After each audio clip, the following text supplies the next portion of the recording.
नमस्कार साथियों, स्वागत है आप सभी का हमारे YouTube चैनल श्री हंस वाहिनी इंस्टीट्यूट पर। आज का तारीख है 20 अक्टूबर 2023 और इस दिन के करंट अफेयर्स के सभी अति महत्वपूर्ण प्रश्न हम लोग इस वीडियो में डिस्कस करेंगे। तो चलिए करंट अफेयर्स एक अनोखी सोच के साथ वीडियो को शुरू करते हैं, लेकिन उससे पहले आज का मोटिवेशन देख लेते हैं। आज का मोटिवेशन है, ज़िंदगी में सबसे बड़ा चैलेंज उसी काम को करने में आता है जिसे देखकर लोग कहते हैं कि ये तुम्हारे बस का नहीं है। बिल्कुल सही बात है। जो लोग आज आपके ऊपर हंसी उड़ाते हैं या मजाक उड़ाते हैं, एक दिन वही लोग अपना इरादा बदल करके बोलेंगे कि नहीं नहीं, मैं तो पहले से ही बोलता था कि ये लड़का कुछ करेगा, है ना। यही चीज़ है कि लोगों की राय बदलने में, अगर आपकी समय बदल जाती है तो लोगों की राय बदलने में देरी नहीं लगती है, समय नहीं लगता है। ठीक है, तो चलिए आप अपना काम करते रहिए, ठीक है, और चैलेंज को एक्सेप्ट करते रहिए। चलिए इसी मोटिवेशन के साथ आज का पहला क्वेश्चन देख लेते हैं। आज का पहला क्वेश्चन है, हाल ही में ग्लोबल मैरीटाइम इंडिया समिट के तीसरे संस्करण का उद्घाटन किसने किया है। तो ग्लोबल मैरीटाइम इंडिया समिट 2023 का जो आयोजन है वो भारत में हुआ है, और ये इसका जो उद्घाटन है ये किसके द्वारा किया गया? प्रधानमंत्री नरेंद्र मोदी जी के द्वारा। ऑप्शन नंबर ए इसका सही आंसर है। और ये कौन सा संस्करण था? तीसरा था, इसे भी याद कर लीजिएगा। ठीक है, ये तीसरा संस्करण है, ठीक है, third edition. Global maritime India summit का जो तीसरा संस्करण है ये 17 अक्टूबर से लेकर 19 अक्टूबर तक, यानी कि कल तक मुंबई में आयोजित हुआ था, इसे भी याद कर लीजिएगा। ठीक है, यह भारत का सबसे बड़ा समुद्री आयोजन है। इस आयोजन में यूरोप, अफ्रीका, दक्षिण अमेरिका और एशिया के कई लोग शामिल हुए, कई प्रतिभागी लोग शामिल हुए। इसमें वैश्विक सीईओ, बिजनेस लीडर, निवेशक, अधिकारी और अन्य लोग भी इसमें शामिल हुए थे। ठीक है, यहाँ पे देखिए शिखर सम्मेलन में कई भारतीय राज्यों के प्रतिनिधि भी शामिल हुए थे। और यहाँ पे उसके बाद इसमें क्या क्या बात हुई? इसमें हुआ कि डीकार्बोनाइजेशन के बारे में, तटीय शिपिंग के बारे में, अंतर्देशीय जल परिवहन, जहाज निर्माण, मरम्मत और पूर्ण चक्रण यानी कि जो रिसाइकलिंग है उसके बारे में, ये सब सारा चीज़ इसमें डिस्कशन हुआ। ठीक है, शिखर सम्मेलन के दौरान प्रधानमंत्री नरेंद्र मोदी ने हिंद महासागर में ब्लू इकोनॉमी के बारे में भी चर्चा किया और इसका अमृत काल विजन 2047 का अनावरण भी किए, इसे भी याद कर लीजिएगा। ठीक है, अब देखिए रोड मैप में बंदरगाह सुविधाओं को बढ़ाना, टिकाऊ प्रथाओं को बढ़ावा देना और अंतर्राष्ट्रीय सहयोग को सुविधाजनक बनाना, ये शामिल है। जो ब्लू इकोनॉमिक रोड मैप है उसके बारे में, ठीक है, उसी में। अब यहाँ पे देखिए, वह गुजरात के दीनदयाल बंदरगाह प्राधिकरण में 4,500 करोड़ रुपए के अधिक कीमत की लागत से बनने वाले Tuna Tekra all weather deep draft terminal का भी आधारशिला रखे हैं। ठीक है, पहला मैरीटाइम इंडिया शिखर सम्मेलन जो है वो 2016 में हुआ था, वो भी मुंबई में ही आयोजित हुआ था। और दूसरा वाला कहाँ हुआ था? तो दूसरा वाला भी भारत में हुआ था 2021 में, ये याद कर लीजिएगा। और इस बार कहाँ कौन सा हुआ है? तो थर्ड एडिशन। ठीक है, इसे याद कर लीजिएगा, इंपॉर्टेंट है। चलिए, ये है ग्लोबल इंडिया मैरीटाइम जो कि 17 अक्टूबर को संपन्न हुआ, 17 से 19 अक्टूबर। ठीक है ना, इसमें क्या दिया हुआ था? ले the foundation stone of project worth more than 23,000 crore. इसमें अमृतकाल विजन 2047 लॉन्ग टर्म। अब ये आपसे पूछ सकता है ना, blue print for the Indian maritime blue economy. ठीक है, अमृतकाल जो विजन है ये कब तक का लक्ष्य है? 2047। ठीक है, ले डाउन स्टोन और Tuna Tekra deep draft terminal at the Deendayal port authority Gujarat. ठीक है, तो ये इंपॉर्टेंट है, इसे भी याद कर लीजिएगा। क्वेश्चन नंबर 2 पे आते हैं। हाल ही में संयुक्त राष्ट्र में भारत के स्थायी प्रतिनिधि के रूप में किसे नियुक्त किया गया है?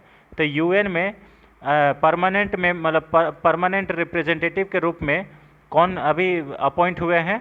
तो ये हुए हैं Arindam Bagchi. Option number C इसका सही आंसर है, अरिंदम बागची। ठीक है, इसे याद कर लीजिएगा। अरिंदम बागची जो है संयुक्त राष्ट्र और भारत का अस्थायी प्रतिनिधित्व, ये जिनेवा में संयुक्त राष्ट्र में तो बनेंगे ही भारत का अस्थायी प्रतिनिधित्व, इसके साथ साथ अन्य अंतर्राष्ट्रीय संगठनों में भी भारत का अस्थायी प्रतिनिधित्व करेंगे।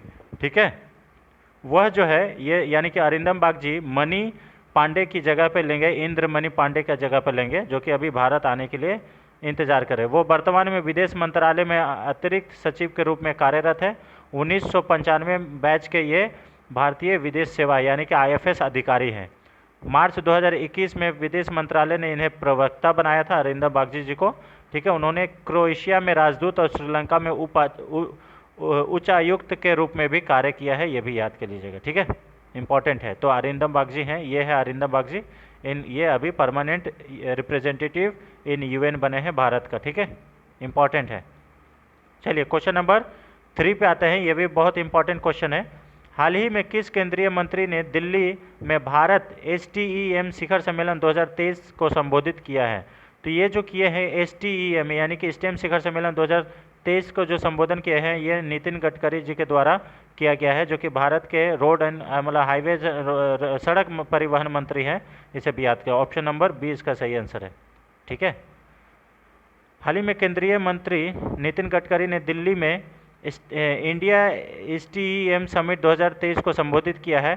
भारत STEM सम्मेलन का 5वां संस्करण दिल्ली में आयोजित किया, ठीक है। केंद्रीय मंत्री नितिन गडकरी ने कहा कि ज्ञान और नवाचार किसी भी देश के विकास को महत्वपूर्ण स्तंभ बनाता है, ठीक है। और STEM का फुल फॉर्म क्या है? तो S से साइंस, ठीक है, यहाँ पे प्रौद्योगिकी, इंजीनियरिंग और यहाँ पे गणित, ठीक है। तो ये जो है शिक्षार्थियों को बीच महत्वपूर्ण सोच, समस्या सुलझाने का क्षमता, कल्पना, प्रश्नोत्तरी, उसके बाद अन्वेषण कौशल को बढ़ावा देता है।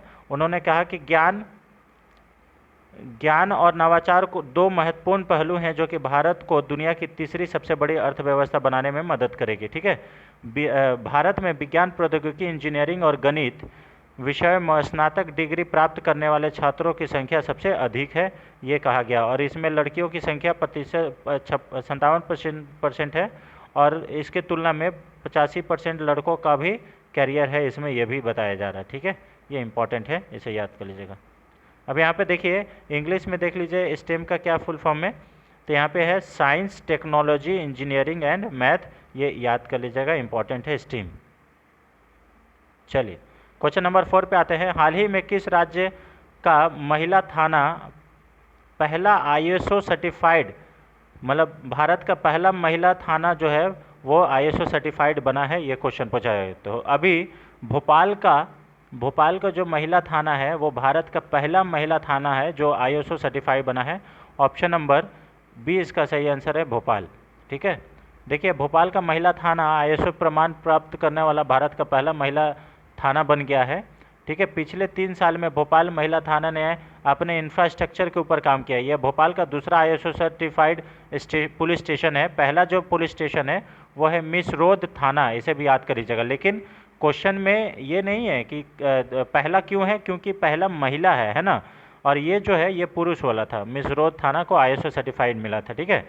ISO प्रमाण पत्र ये 3 साल के लिए जारी किया जाता है। अंतर्राष्ट्रीय मानकीकरण संगठन ने थाने का प्रमाण पत्र दिया है। पुलिस स्टेशन को पीड़ित मित्रवत बनाया गया है, यानी कि जो पीड़ित है उससे दोस्त के जैसा व्यवहार किया जाएगा, ये ऐसा बताया जा रहा है, ठीक है। ISO 169 राष्ट्रीय मानक निकायों के सदस्य वाला एक स्वतंत्र गैर सरकारी अंतर्राष्ट्रीय संगठन है, इसे भी याद कर लीजिएगा, इंपॉर्टेंट है। इंटरनेशनल ऑर्गेनाइजेशन फॉर स्टैंडर्डाइजेशन इसका फुल फॉर्म है, इसे भी याद करें। क्वेश्चन नंबर 5 पे आते हैं। हाल ही में अंतर्राष्ट्रीय गरीबी उन्मूलन दिवस 2023 कब मनाया गया है? तो अंतर्राष्ट्रीय गरीबी उन्मूलन डे यानी कि international day for the eradication of poverty 2023 ये 17 अक्टूबर को मनाया गया है। ऑप्शन नंबर बी इसका सही आंसर है, 17 अक्टूबर, ठीक है। हर साल 17 अक्टूबर को अंतर्राष्ट्रीय गरीबी उन्मूलन दिवस मनाया जाता है, ठीक है।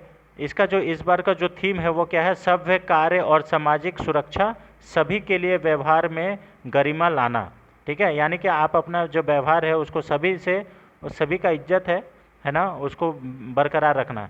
17 अक्टूबर 1987 को पहली बार अंतर्राष्ट्रीय गरीबी उन्मूलन दिवस मनाया गया था। 22 दिसंबर 1992 को संयुक्त राष्ट्र महासभा ने 17 अक्टूबर को अंतर्राष्ट्रीय गरीबी उन्मूलन दिवस के रूप में घोषित किया था। यह दिन फादर जोसेफ जेसिंस्की के आह्वान पर की सालगिरह पर भी मनाया जाता है, इसे भी याद कर लीजिएगा, ठीक है। यहाँ पे एक चीज़ देखिए, एक चीज़ यहाँ पे लिखा हुआ है कि गरीबी ना केवल आर्थिक मुद्दा है बल्कि एक बहुआयामी घटना है और आय और सम्मानपूर्वक जीने की बुनियादी क्षमता को दोनों की कमी के साथ आता है, इसे भी याद करिएगा। मान लीजिए आपके पास पैसा नहीं है, गरीबी बहुत है, तो आपका लोग सम्मान करना भी आज का डेट में भूल गए। और पैसा है, आप भले ही अच्छे इंसान नहीं है लेकिन अगर आपके पास पैसा है तो आपसे सभी लोग बड़े इज्जत से बात करेंगे ना। ये इस टाइप का अभी हमारा समाज विकसित हो रहा है, जो कि बहुत ही गलत है। महासभा ने अपने संकल्प जो है 7233 में गरीबी उन्मूलन के तीसरे संयुक्त राष्ट्र दशक 2018 से 2027 तक घोषित किया है, इसे भी याद कर लीजिएगा। यानी कि ये गरीबी उन्मूलन जो दशक है, ये तीसरा संयुक्त राष्ट्र दशक घोषित किया गया 2018 से 2027 तक। गरीबी उन्मूलन के लिए पहला संयुक्त राष्ट्र दशक जो था 1997 से 2006 और दूसरा जो था वो 2008 से 2017 था। ठीक है। यूएनडीपी के अनुसार अत्यधिक गरीब में रहने वाले दुनिया में श्रमिकों की हिस्सेदारी 2010 में 14.3% से आधी होकर 2019 में 7.1% हो गई है। तो यानी कि धीरे धीरे थोड़ा गरीबी कम होते जा रहा है। और यहाँ पे देखिए इंग्लिश में इसका थीम क्या है, इसका थीम है decent work and social protection putting dignity in practice for all. ठीक है, सभी के लिए व्यवहार बना के रखिए। ये है आपका इस बार का थीम, 2023 का theme, international day for the eradication of poverty 2023 का थीम। ठीक है, चलिए क्वेश्चन अब इम्पोर्टेंट यहाँ पे अंतर्राष्ट्रीय दिवस। तो अंतर्राष्ट्रीय वृद्धजन दिवस 1 अक्टूबर को मनाया जाता है। ठीक है, विश्व पर्यावरण दिवस 2 अक्टूबर को मनाया जाता है। अंतर्राष्ट्रीय अहिंसा दिवस ये भी 2 अक्टूबर को मनाया जाता है। हिंसा को ना कहे, इस बार का थीम है। विश्व प्रकृति दिवस ये 3 अक्टूबर को मनाया जाता है। राष्ट्रीय डॉल्फिन दिवस 5 अक्टूबर को मनाया जाता है। विश्व शिक्षक दिवस ये भी 5 अक्टूबर को ही मनाया जाता है। ठीक है, उसके बाद विश्व सेरेब्रल पाल्सी दिवस ये 6 अक्टूबर को मनाया जाता है। विश्व मुस्कान दिवस ये भी 6 अक्टूबर को मनाया जाता है। विश्व कपास दिवस ये भी 7 अक्टूबर को मनाया जाता है। भारतीय वायुसेना दिवस 8 अक्टूबर को मनाया जाता है। विश्व हाइड्रोजन और ईंधन सेल दिवस ये 8 अक्टूबर को मनाया जाता है, भारत के द्वारा मनाया गया। ठीक है, विश्व डाकघर दिवस ये 9 अक्टूबर को मनाया जाता है। ठीक है, together for trust collaborating for a safe and connected future इस बार का थीम था। विश्व मानसिक स्वास्थ्य दिवस ये 10 अक्टूबर को मनाया जाता है। राष्ट्रीय डाकघर दिवस ये 10 अक्टूबर को ही मनाया जाता है। और गुड मैन्युफैक्चरिंग प्रैक्टिस डे ये भी 10 अक्टूबर को मनाया जाता है। ठीक है, उसके बाद यहाँ पे देखिए अंतर्राष्ट्रीय महिला दिवस 11 अक्टूबर को मनाया जाता है। लड़कियों के अधिकारों में निवेश करें, हमारा नेतृत्व हमारा कल्याण इस बार का थीम था। विश्व गठिया रोग दिवस ये 12 अक्टूबर को मनाया जाता है। विश्व दृष्टि दिवस ये भी 12 अक्टूबर को मनाया जाता है। अंतर्राष्ट्रीय आपदा जोखिम न्यूनीकरण दिवस ये 13 अक्टूबर को मनाया जाता है। लचीले भविष्य के लिए असमानताओं से लड़ना इस बार का थीम है। राष्ट्रीय सिनेमा दिवस 2023 ये भी 13 अक्टूबर को मनाया जाता है। विश्व मानक दिवस ये 14 अक्टूबर को मनाया जाता है। विश्व छात्र दिवस ये 15 अक्टूबर को मनाया जाता है, इसे भी याद कर लीजिएगा। भविष्य को सशक्त बनाना, सभी के लिए शिक्षा इस बार का थीम था विश्व छात्र दिवस का। उसके बाद विश्व खाद्य दिवस ये 16 अक्टूबर को मनाया जाता है। जल ही जीवन है, जल ही भोजन है, किसी को पीछे ना छोड़े, ये इस बार का थीम है, इसे भी याद कर लीजिएगा। ठीक है, अंतर्राष्ट्रीय गरीबी उन्मूलन दिवस ये 17 अक्टूबर को मनाया जाता है और इस बार का ये थीम है, हम लोग आगे में डिस्कशन कर लिए हैं। ठीक है, अब क्वेश्चन नंबर 6 पे आते हैं। हाल ही में किस देश के पूर्व राष्ट्रपति माटी अहित्यासारी का 86 वर्ष की आयु में निधन हो गया? तो ये जो है फिनलैंड के राष्ट्रपति थे। ऑप्शन नंबर ए इसका सही आंसर है। इनका अभी हाल ही में 86 वर्ष की उम्र में निधन हो गया। नोबेल शांति पुरस्कार विजेता ये अहित्यासारी ये 16 अक्टूबर को इनका निधन हो गया। 1994 और 2000 के बीच फिनलैंड के 10वें राष्ट्रपति के रूप में भी इन्होंने संभाला था अपना पदभार। ठीक है, ये याद रखिएगा इनका। चलिए अब यहाँ पे नेक्स्ट क्वेश्चन पे चलते हैं। क्वेश्चन नंबर 7, हाल ही में 16 अक्टूबर 2023 को भारत ब्रिटेन के बीच 2+2 विदेश एवं रक्षा वार्ता जो है ये कहाँ पर आयोजित किया गया था? तो ये जो आयोजित हुआ है ये नई दिल्ली में हुआ है। ऑप्शन नंबर सी इसका सही आंसर है, नई दिल्ली। ठीक है, 16 अक्टूबर 2023 को भारत और ब्रिटेन के बीच नई दिल्ली में 2+2 वार्ता हुआ है। यानी कि इसमें दोनों तरफ के विदेश मंत्री होंगे और दोनों तरफ के रक्षा मंत्री होंगे। ठीक है, इसे भी याद कर लीजिएगा। बातचीत के दौरान कुछ क्षेत्रों में सहयोग को बढ़ावा देने के लिए संभावनाएं पर चर्चा की गई है। ठीक है, इसमें देखिए दोनों देशों में भारत ब्रिटेन के रोड मैप 2023 के बीच विविध क्षेत्रों में भी प्रगति के प्रशंसाओं को भी व्यक्त किया गया है, इसे भी याद कर लीजिएगा। ठीक है, ये इम्पॉर्टेंट है। चलिए नेक्स्ट क्वेश्चन पे चलते हैं। क्वेश्चन नंबर ये देखिए 2+2 foreign and defence dialogue between India and UK. Question number 8 पे आते हैं। हाल ही में किस केंद्रीय मंत्री ने EV ready India dashboard launch किया है? ईवी रेडी इंडिया डैशबोर्ड यानी कि इलेक्ट्रॉनिक व्हीकल से रिलेटेड जो एक इंडिया रेडी डैशबोर्ड बनाया गया है, उसका कौन उद्घाटन किए हैं? तो वो किए हैं आर.के. सिंह, जो कि भारत के ऊर्जा मंत्री हैं, इसे भी याद कर लीजिएगा। बिजली केंद्रीय बिजली एवं नवीन एवं नवीकरणीय ऊर्जा मंत्री आर.के. सिंह, जो कि आरा बिहार से सांसद है, ठीक है, इसे भी याद कर लीजिएगा। ये ईवी रेडी इंडिया डैशबोर्ड का लॉन्च किए हैं, ठीक है। डैशबोर्ड एक मुफ्त डिजिटल प्लेटफॉर्म है जो कि वास्तविक समय में यानी कि रियल टाइम में इलेक्ट्रिक वाहन अपनाने वाले और पूर्ण अनुमान पर केंद्रित है, इसे भी याद कर लीजिएगा। और इसमें यह भी लक्ष्य बनाया गया है कि लगभग ये बोला जा रहा है कि 2030 तक भारत में 1.6 करोड़ से अधिक वार्षिक ईवी तैनात होगी, यानी कि तैनाती होगी। यहाँ पे देखिए डैशबोर्ड 2030 तक ईवी अपनाने और संबंधित बैटरी मांग पर पूर्ण अनुमान दिखाएगा, ठीक है। इसे थिंक टैंक, ये जो डैशबोर्ड है इसको कौन बनाया है? तो इसको थिंक टैंक OMI फाउंडेशन के नीति और उद्योग विशेषज्ञ द्वारा इसको विकसित किया गया है, ये याद कर लीजिएगा, ठीक है। भारत में सबसे ज़्यादा चार्जिंग स्टेशन महाराष्ट्र और दिल्ली में चल रहा है। तमिलनाडु में या इलेक्ट्रिक व्हीकल दोपहिया का विनिर्माण केंद्र है, ठीक है, इसे भी याद कर लीजिएगा, तमिलनाडु में। और उसके बाद तेलंगाना में इलेक्ट्रिक व्हीकल 3 व्हीलर का निर्माण केंद्र है। महाराष्ट्र में इलेक्ट्रिक व्हीकल 4 व्हीलर का विनिर्माण केंद्र है। गुजरात में बैटरी का विनिर्माण केंद्र है। और कर्नाटक में R&D रिसर्च सेंटर है, ये सब याद कर लीजिएगा, ठीक है। डैशबोर्ड व्यक्ति को गंतव्य तक पहुंचाने से पहले चार्जिंग स्थान बुक करने में सक्षम बनाता है। केंद्रीय मंत्री ने कहा कि परिवहन हमारे कार्बन उत्सर्जन का 18% है, यानी कि अगर जो हम लोग का पेट्रोल डीजल से जो गाड़ी चलता है उससे कार्बन उत्सर्जन जो होता है वो पूरे भारत में 18% कार्बन उत्सर्जन है, और उसी को कम करने का भारत लक्ष्य रखा है। तो आपको मालूम होगा कि भारत का जो नेट जीरो जो इमिशन है, कार्बन इमिशन है, उसका लक्ष्य कब तक है? तो 2070 तक भारत जो है नेट जीरो बनाने का मकसद ये लक्ष्य रखा है, इसे भी याद कर लीजिएगा, ठीक है। उन्होंने ये भी याद दिलाया कि सरकार पहली बार अप्रैल 2018 में इलेक्ट्रिक वाहनों की चार्जिंग के लिए दिशा निर्देश लेकर आई थी, 2018 में ही, ठीक है। तो ये R.के. सिंह के द्वारा इसका उद्घाटन किया गया है, और इसे याद कर लीजिएगा, ठीक है। क्वेश्चन नंबर 9 पे आते हैं। हाल ही में किस राज्य को काजू का भौगोलिक संकेतक यानी कि GI टैग मिला है? वेरी इंपॉर्टेंट है ना। GI टैग कब मिलता है? जब किसी विशेष क्षेत्र में विशेष उत्पाद या कोई भी प्रोडक्ट को पाया जाता है तभी, ठीक है। तो ये जो है गोवा के काजू को अभी हाल ही में GI टैग मिला है, इसे भी याद कर लीजिएगा। ऑप्शन नंबर C इसका सही आंसर है।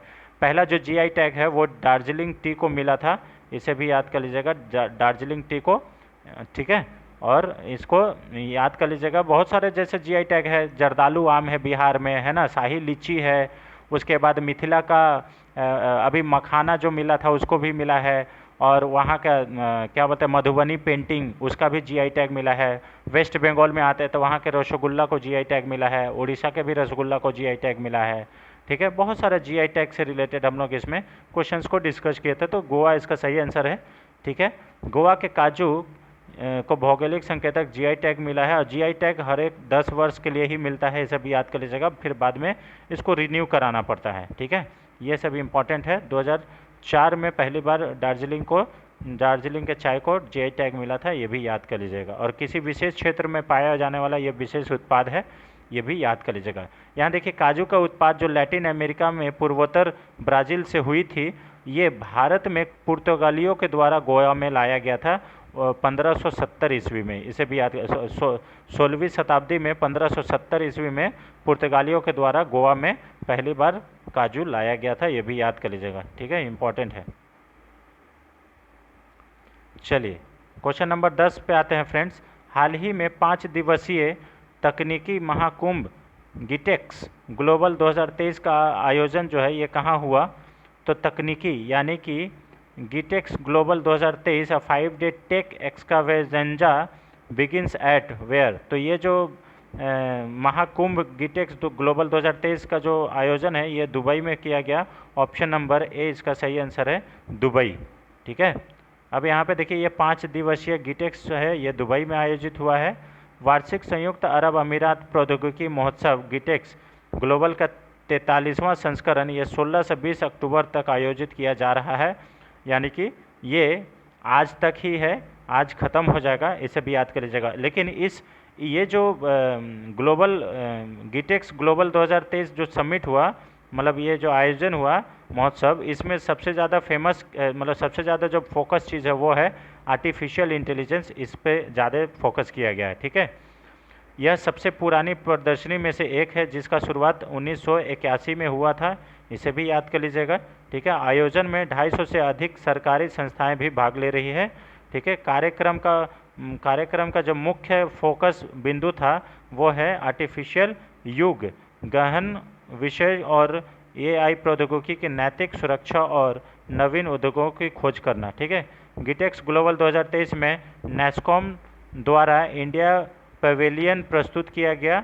इसमें एआई और ब्लॉकचेन टेक्नोलॉजी और एआर वीआर जैसी अभूत हुई तकनीक को भी प्रदर्शन किया गया, इसे याद कर लीजिएगा। ठीक है, ब्लॉकचेन टेक्नोलॉजी किससे संबंधित है, तो अगर ऐसा क्वेश्चन आ जाए तो आप बिटकॉइन उसका सही आंसर होगा, ब्लॉकचेन टेक्नोलॉजी। ठीक है ना, ये याद रखिएगा। गोवा में 16 से 20 अक्टूबर के बीच में इसका आयोजन किया गया, ये है। ठीक है, तो ये रहा फ्रेंड्स आज का 10 अति महत्वपूर्ण प्रश्न। आई होप आपको वीडियो अच्छा लगता होगा और हमारे द्वारा दिया गया क्वेश्चंस जो है ये आने का प्रबल संभावना है सभी एग्ज़ाम पॉइंट ऑफ व्यू से।